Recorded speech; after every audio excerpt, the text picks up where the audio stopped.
Okay. So we come to our session 6.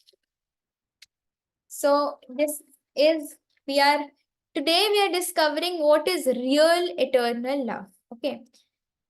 So the real, first we will talk about today, only what we'll talk about is the attraction principle. Then in the next class, we'll talk about who is the boss, who is the master, and who is the servant. Okay. So the Supreme Lord, he is actually the master, and the soul, the living entity, is the Das. Das means servant. Okay. So Krishna says in the Bhagavad Gita, Aham Bija Pradha Pita. That means I am the seed giving father. I am the food giving father.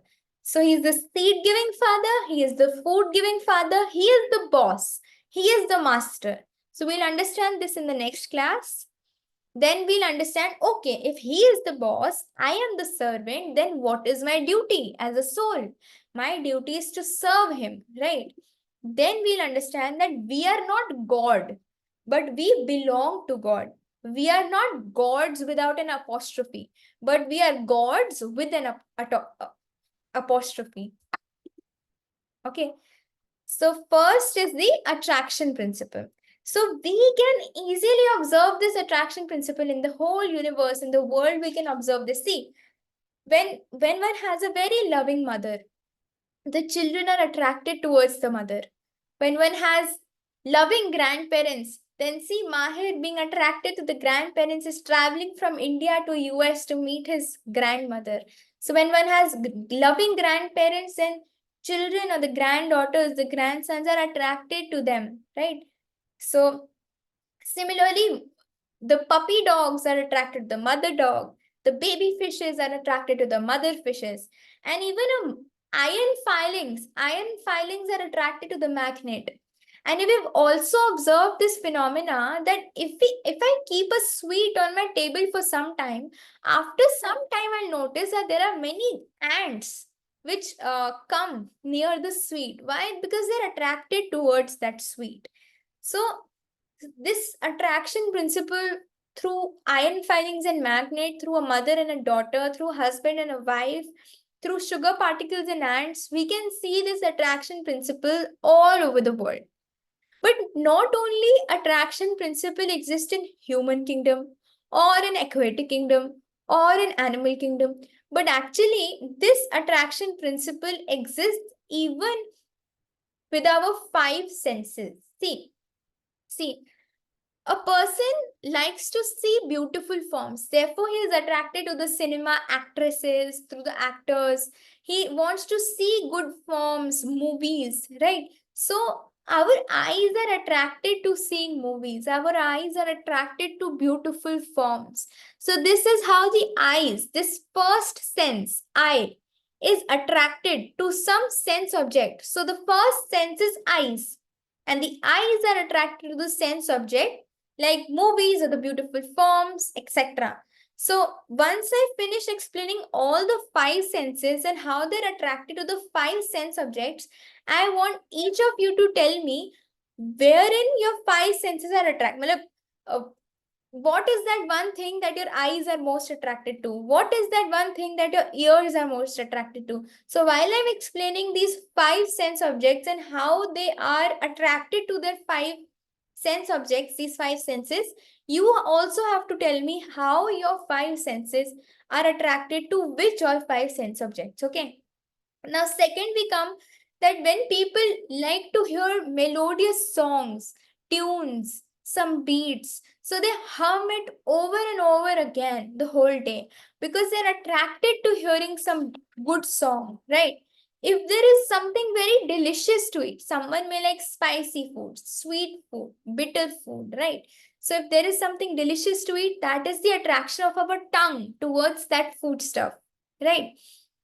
Then someone may like to smell perfume. Someone likes the smell of fragrant perfume. Someone likes the smell of fragrant flowers. Someone likes the smell of even wet mud, right? So this is the attraction of the nose towards these sense objects. Then lastly, the fifth sense is the sense of touch. Some people like to touch soft skins. Someone loves to touch furry material. Someone loves to touch soft cushions and mattresses. So these are the five senses and their attraction towards the five sense objects. So can you also name any of the senses and any of these sense objects that your sense is most attracted to? Yes. Any example that you can think of from your practical life? For sight, fire. Okay. For hearing, music. Okay. For taste, spicy food. Okay. For nose, cologne. Okay.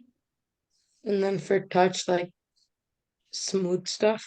Yes, soft stuff. Yes. For taste, pizza. For touch, snow. For hearing, I don't know for hearing, but for smelling gasoline and Sharpies. Let me think. So for sight, I like paintings and like the outdoors, like mountains. And then for taste, I like quesadillas. And then for touch, I like little stress balls. And then for hearing, I like music, like pop music, classical music, rap music, bit of all three. I think that's it. Okay.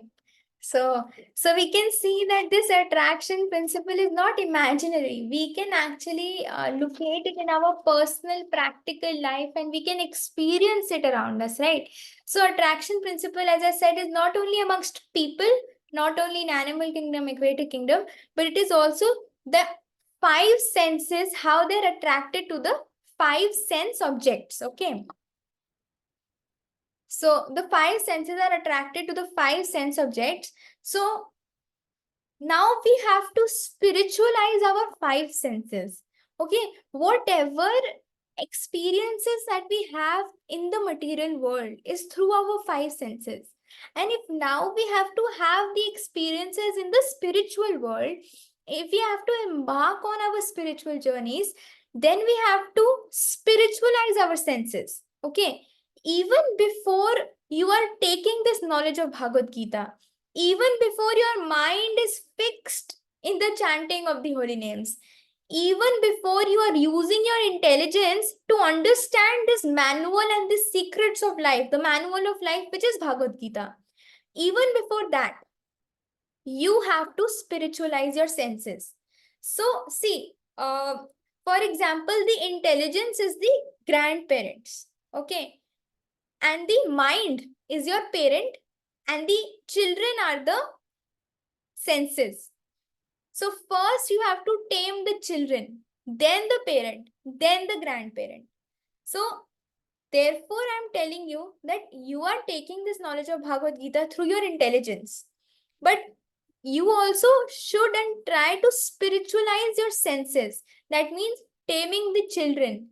Then, when your senses will be spiritualized, you will be able to engage your mind in the services of the Lord, in the chanting the holy names of the Lord. Then your intelligence will be purified and you will be able to understand the science of Bhagavad Gita. So it starts with controlling the senses. Okay, the senses are like five horses that are running in all the five directions. Now we have to control them. We have to control the five senses, the five horses that are running in all the five directions. We have to control them. Okay. So how will we spiritualize each and every sense of ours? So the first sense, eyes. Instead of going and seeing movies in the cinema hall, we can try to seeing the beautiful form of Krishna. We can see the beautiful form of Lord, the beautiful form of Krishna. Through this procedure, we can spiritualize our sense of eye. Now, second is hearing. instead of hearing loud music, we can try to hear kirtans. We can try to hear the music of Krishna, kirtans. So I will try to send some kirtans in the group so that all of you can spiritualize the sense of hearing. Then we have the sense of smell. So now we like to smell branded perfume. So instead of doing that, we can offer some fragrant flowers to Lord. We can offer some fragrant flowers to Lord and smell those. We can smell the scent that is offered to Krishna, right? Then we have the sense of taste.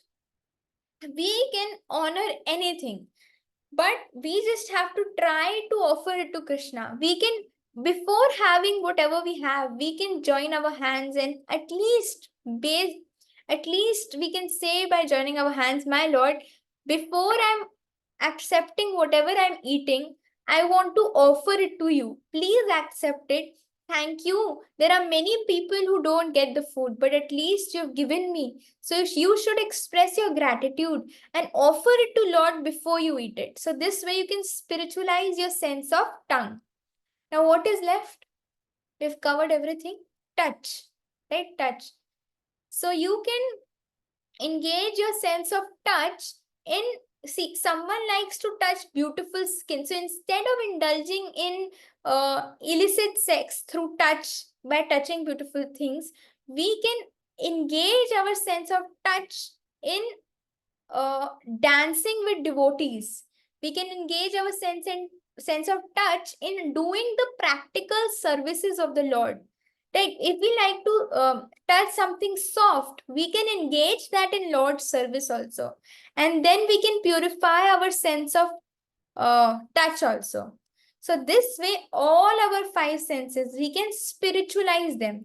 So when we will control the five horses that are running in the five directions, then we will be able to control the mind and engage it in hearing the holy names of the Lord. Then our intelligence will be purified, and then we'll be able to grasp the secrets of Bhagavad Gita. Okay.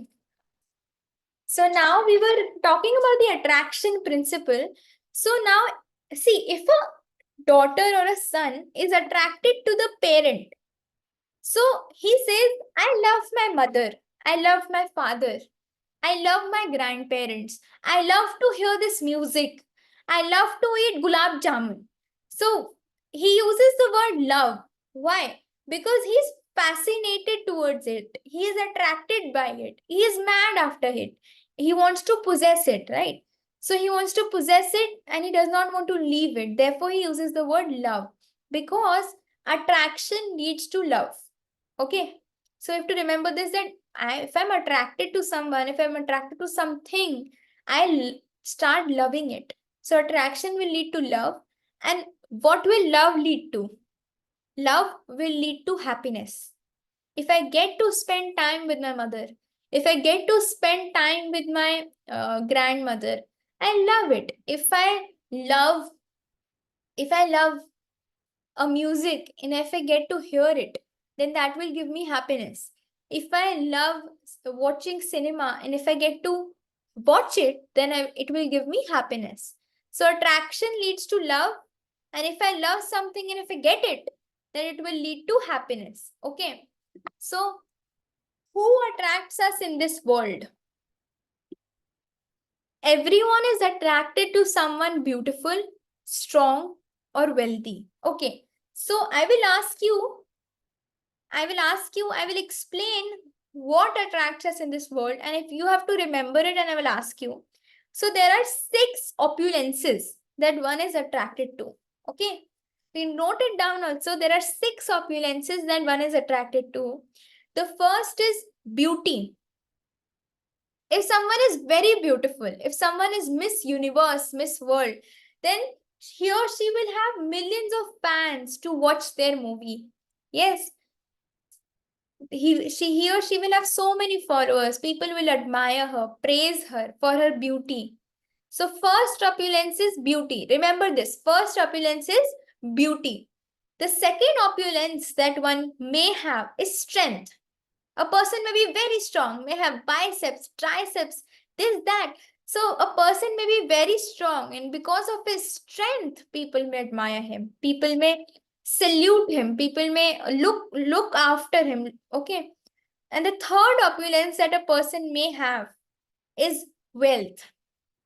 A person may be a billionaire, a millionaire, and people admire him because of possessing the third opulence, which is wealth.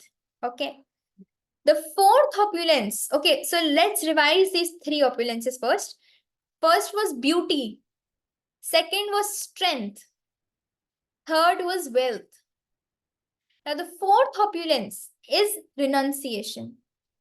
A person may be very detached, and we can say, oh, he is such a detached personality. He is having millions of dollars since even after that he is detached. He is such a detached person. He is not attached to his family, his money. He is so detached, right? So the fourth opulence is renunciation. Okay. Fifth opulence is fame. A person who is very famous. He has many followers. He gets admiration of the world. Okay. So the fifth opulence that a person may have is fame. And lastly, the sixth opulence is knowledge. If a person is a genius, a walking encyclopedia, then so many people admire him. So many people respect him for his knowledge that he possesses. Like Einstein, people remember him even today, right? So, what are the six opulences? I'll ask you, I'll just repeat it, then I'll ask you. First is beauty, strength, wealth, renunciation, fame, and knowledge. Okay. So, Sahir, is Sahir there? Sahir, can you tell me two of the opulences? Beauty and strength. Okay, Devin, next two. Fame and knowledge. Okay, and the remaining two? Shrey? Renunciation and What you can see in the picture? money. Yes, wealth. Yes, Oh, wealth. wealth. Yes, perfect, perfect. So, beauty, strength, wealth, renunciation, fame, and knowledge, right? So, do you know one person may possess one of these? So, there is, okay, first, before discussing this, there is one small question that you have to think and tell me. Do these six opulences, a person may be beautiful, a person may be famous, a person may be wealthy. Does these opulences permanently stay or they may deteriorate with time? Okay, They deteriorate. they deteriorate. Okay. So, for example, if a person is Miss Universe today, after 5 years, someone else takes the position. And when she turns old, she will have spectacles. She will have the skin, which was very charming. Now it will be full of wrinkles. The hair, which was so gorgeous, will be now a white hair, which will keep on shedding, right? So, so this way, a person who may be beautiful, but that too, she will possess that beauty for a limited period of time. So that opulence of beauty is also for a very limited period of time, right? 5 years later, someone else may take the position of Miss Universe. Okay, when she turns old, she will not be Miss Universe, she will be Miss Ugly. Okay, so and if a person who is possessing so much wealth, the next day there may be a disaster, earthquake, bankruptcy, anything can happen, right? And he may become a beggar from a billionaire. So there will be a story from a billionaire to a beggar, right? Then a person may be very strong. In the previous session, I don't exactly know the name of their wrestler, but there was this wrestler that we had discussed who got Parkinson disease and he could not even hold a cup of coffee. So he used to say, yes, Sahil, you want to say something? His name's Muhammad Ali. Yes, yes. So he got the Parkinson disease, and he couldn't even hold the cup of coffee or the Olympic torch, right? So see, these opulences that a person may have. The first point is that a person may be beautiful, therefore he may be famous, but he may not possess all of the opulences. For example, Sahir may be beautiful, he may be strong, he may be wealthy, but maybe he will not be so much famous, right? But Devin can be famous, he can be even renounced, he can be beautiful, but maybe Sahir will be having more knowledge than him. Similarly, Shrey can be wealthy, he can be renounced, he can be famous, but may not have the same strength like Devin will have. Right? So a person may have some of the opulences, but not all of the opulences. And a person may have some of the opulences, and that too in limited and a very small proportion. A person will not have all of the opulences and in oceanic proportion. No. Okay.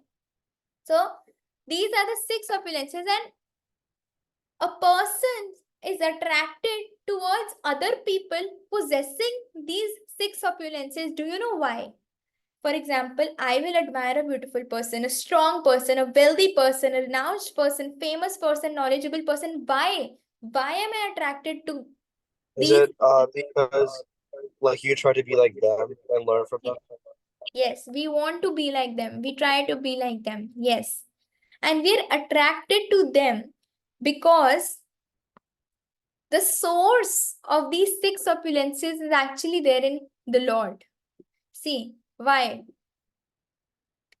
Because originally these opulences are present in God in oceanic quantity, who is supremely attractive. Now, this may be a little difficult to understand. The whole session is actually based to understand this one point.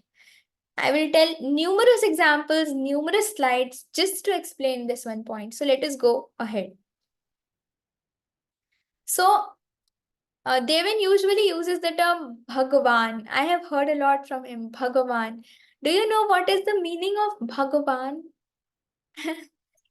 Is it like the supreme ruler? Or Yes. no, one that possesses all qualities? Yes, correct. The Bhagavan. What does Bhagavan means? Now, Bhagavan consists of 2 words, Bhaga and Van. Okay. Now, Bhag means 6 opulences, and Van means the one who possesses it. So, see the definition of Bhagavan. The great sage Parashar Muni defines Bhagavan. Okay, defines Bhagavan as one who is full in the 6 opulences. So these are the 6 opulences, and one who possesses these 6 See, a person may have beauty, wealth, but may not have knowledge, fame, right? So if we talk about the living entities, they possess one opulence or 2 or 3, but not all of them. But Krishna, or the Supreme Personality of Godhead, or Bhagavan means the Supreme Personality of Godhead. But what makes him the Supreme Personality of Godhead? What is the meaning of Bhagavan? He possesses the 6 opulences.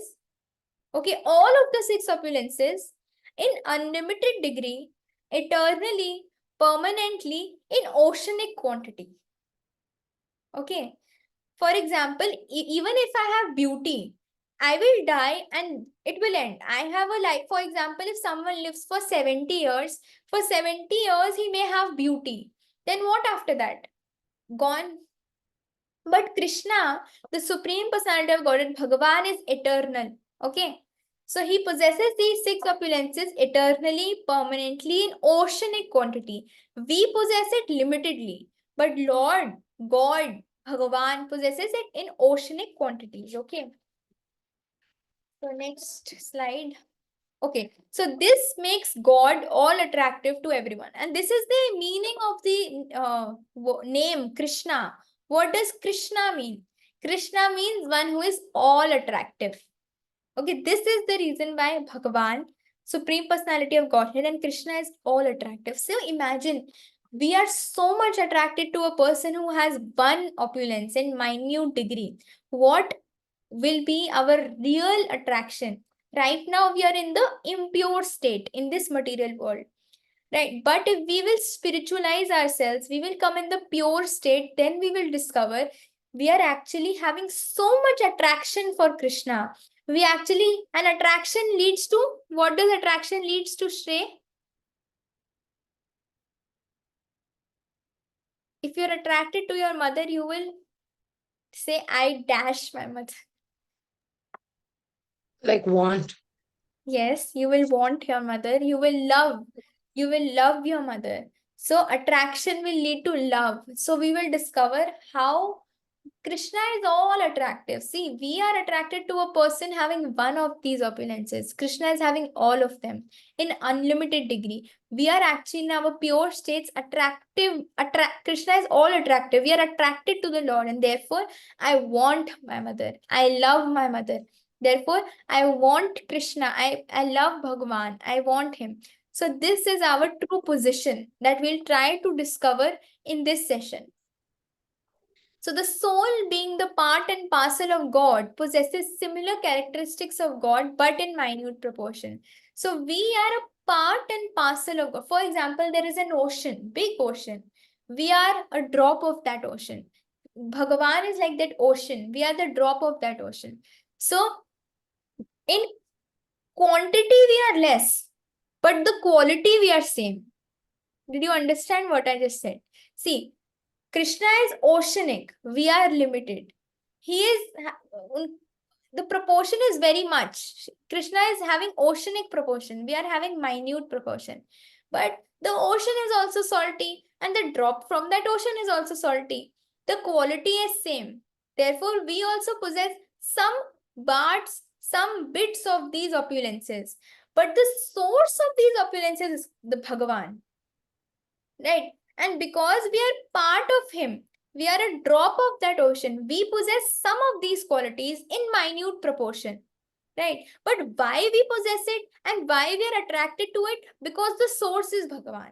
And we are the part of Bhagavan. Therefore, we are attracted to it. Therefore, we are possessing it. Because there must be a source, right? If there is light, there must be source of that light, which is the tube light. Right? So if there is anything, there must be a cause, there must be a source of it, right? See, Bhagavan, Bhaga and Van. Bhag means opulence and Van means one who possesses it. So the word Bhagavan appears in the Bhagavad Gita 28 times. In Bhagavad Gita, you'll not find anywhere it's written Krishna Uvacha. No, it is written Shri Bhagavan Uvacha, because Krishna is Shri Bhagavan. Therefore, it is written Shri Bhagavan Uvacha. The Supreme Personality of Godhead said. Okay. In Srimad Bhagavatam, it appears 140 times. Now, in terms of wealth, someone may say, I am Lakpati. I possess lakhs of dollars, lakhs of rupees. Someone may say, I am Karorpati. That means I'm a millionaire. I am Arabpati. I am a billionaire. But can he say that I possess all the money of the world? He can say that I possess only a small proportion of that money. Right? But no one, not even Bill Gates, he can say that I possess all the money of the world. No. But who can say that? Krishna says in the Bhagavad Gita, this sun belongs to me. This moon belongs to me. I am Aham Bija Pradapita. I am the seed giving father. I am the food giving father. No. Sahir cannot say, this sun belongs to me. Devin cannot say this moon belongs to me. Shrey cannot say all the money of this world belongs to me. But Krishna says that I am Lakshmipati. Now, what is Lakshmi? Lakshmi is the source of all wealth. And Lakshmi is the consort of Narayan. So, Narayan is the master, the controller of Lakshmi. Lakshmi is the source of all wealth. Similarly, all the wealth, all the cosmic manifestation, all the universes, all the opulences that we see, actually the source is Krishna. So Krishna even says in the Bhagavad Gita, see, first is beauty. We saw this wealth, we saw knowledge, we saw strength, we saw fame. Then lastly, we saw renunciation. Okay. So Krishna says in the Bhagavad Gita, I just want that verse to appear. Okay, I hope after this slide it will appear. So first I'll explain this. So just like the reflection indicates that the real object must exist somewhere. So if we see any reflection in the water, there must be a source of it. Similarly, if we are seeing in this material world some opulences that people are possessing, that means that there must be a source of it. ऐसे ही नहीं आ जाता. It cannot appear out of its own, right? It cannot appear automatically. If there are some opulences, there must be a source of it. There, if we are seeing in the impure state, in the material world, if there are some opulences which people possess, so in the pure state, there is some Bhagavan who is possessing all of these 6 opulences in oceanic proportion. Okay, these short-lived minute opulences in material world indicates that the real opulences must be in the spiritual world. So the material world is like the reflection of the opulences. We are attracted to it. But the real opulences must be in the spiritual world. Krishna possesses it in oceanic proportion and all of the opulences. Okay. Now I hope the verse will come here. So Krishna is all beautiful. Wherever he went, in Dwarka, in Mathura, people gathered to look at his beauty. He wears a kasturi tilak. He has a peacock feather. He has a flute. He stands in tribhang, three bended form. He wears Vejanti mala. He is so beautiful. He possesses all the wealth. Yes, Dwarka, Mathura. He is Lakshmipati, possessing all the wealth. Knowledge. See, in the Srimad Bhagavatam, there is a verse, the first verse, the opening verse, it says, Tene Brahma Hridaya Adi Kavaye. That means that Krishna first imparted the supreme Vedic knowledge into the heart of Brahma. Brahma is the first created being who creates the whole material world. And Krishna imparted the knowledge first in Brahma. Krishna gave the knowledge of Bhagavad Gita, which is such a deep, mysterious science. So Krishna possesses all knowledge. He is the source of all knowledge. I cannot even lift this pen with my little finger. See, I cannot even balance this pen on my little finger. But Krishna, through his left hand, on the little finger, on the tip of the nail of the little finger of the left hand, lifted the whole Govardhan mountain. Yes, when he was a 6-day baby, 6-day baby cannot even open the eyes and sleeps for more than 17-18 hours a day. He killed the demon Putna. Okay, sometimes we say someone is Dugdhahari. Dugdhahari means he fasts on milk. We say a person is Falahari. He fasts on fruits. But the demon Putna, she was Raktahari. She used to fast on blood. She used to suck the blood of small babies. Right? So Krishna killed the demon Putna when he was a little 6-day-old baby. So he is the source of all strength. Fame. See, you are taking out time on the Sunday morning and it's been 1 hour plus, more than 1 hour that I'm stretching this lecture and still you're hearing it. Why are you wanting to hear it? You want to know Bhagavad Gita, which was spoken 5,000 years ago on the battlefield of Kurukshetra. So this is the fame of Bhagavad Gita, that youngsters from the USA are so eager to hear the Bhagavad Gita even after 5,000 years. See, there are more than 1,000 commentaries of Bhagavad Gita in different languages by different people. Even in the parliament, people take oath on the Bhagavad Gita. So this is the fame of Bhagavad Gita. This is the fame of Krishna, the words of Lord. And even after possessing all the opulences in unlimited degrees, Lord is fully renounced. He is Bhakta Vatsal. Bhakta Vatsal means his heart melts seeing the devotees. His heart completely melts. He is called Radha Partha Sarthi. Now, Partha Sarthi is one name of Krishna. You see in many temples you go, either Radha Govind, Radha Damodar, Radha Krishna, Radha Partha Sarthi. What does Partha Sarthi mean now? What is this name Partha Sarthi? है ना? So, Partha, what is Partha? Now, Arjun's name is Partha. Okay, Arjun's name is Partha. And Sarthi, do you know what is Sarthi? Sarthi means a driver. In the battle of Mahabharata, Krishna drove Arjun's chariot. And do you know, during a battle, you cannot give instructions to the driver, go right, go left, go front. No, you cannot hear it because there is so much noise in the battle. So the person who is in the chariot has to kick the back of the driver. When he kicks on the right side with the right foot, go right. When he kicks on the left side with the left foot, go left. When he kicks in the center, go front. So Arjun was kicking on the back of the Supreme Personality of Godhead. This is how, which tells us that Krishna is fully renounced. He is Bhakta Vatsal, Partha Sarthi. He is fully renounced. He washes the feet of his devotee Sudama. He carries the footwear of his devotee Nanda. So these are the 6 opulences that are present in the Supreme Personality of Godhead. Okay.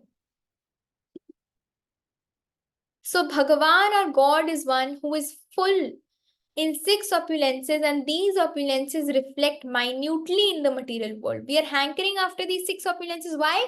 Because they are present in Krishna. We see these 6 opulences in the world. Why? Because the source is actually in Krishna. But we have it minutely, and in the absolute quantity, it is present in the spiritual world, in the Supreme Lord. So I was finding this verse only. So Krishna says himself in the Bhagavad Gita, Yad Yad Vibhutimat Sattvam Srimad Urjitam Evava Tat Tad Evav Gachatvam Mama Tejo Amsha Sambhavam. So in the Bhagavad Gita, the 10th chapter, Krishna says, okay, what does Krishna say? Shrey, can you read this? What does he say? Know that all opulent, beautiful, and glorious creations spring but spark of my splendor. Okay. So Krishna says that all of these opulences that you see is nothing but a spark of my splendor. Just like you see a fire, you like to see a fire, right? You like to see a fire. So, for example, there is a fire and a spark of that fire, right? There is some spark of that fire. So, the fire is Krishna, splendor, who possesses all of the opulences, and a spark we see in this material world. And we are so attracted to the spark. Imagine how much attraction we have for the splendor, right? We have so much attraction for the sparks of the opulence. How much attraction we will have towards the splendor, towards the source of the opulences. So how will we discover that attraction? What is the first step that we will do towards discovering that attraction? We will spiritualize our senses. Okay, so we will, you all have to tell me throughout the week, what all did you do towards spiritualizing your senses? You can tell me, like Devin, you can text me on Monday, tomorrow, that I heard one kirtan, so I tried to spiritualize my ears. Shrey can message me, I looked for 5 minutes at a picture of Lord. So I tried to spiritualize my eyes. Sahir can text me. I offered my food to my Jagannath ji who is at my home. So I tried to spiritualize my tongue. So you can all text me and message me, how did you spiritualize the senses? And why do we have to spiritualize the senses? So that we can better understand this knowledge of Bhagavad Gita. And through that, we can, revive our real attraction for the splendor of Krishna. Okay, so this is it for today. I told that we'll be covering this one principle, attraction principle. So in the next class, we will be going and we'll be completing this whole course. Okay. So I will be taking a small quiz in the next class so that we can all retain the concepts. I will share the recording and also the PPT. You can go through the PPT, through the recording and prepare. And also, please don't forget to text me. How did you spiritualize your senses? Because we have to revive that real attraction that we have for the splendor, right? Okay, so any questions you can ask?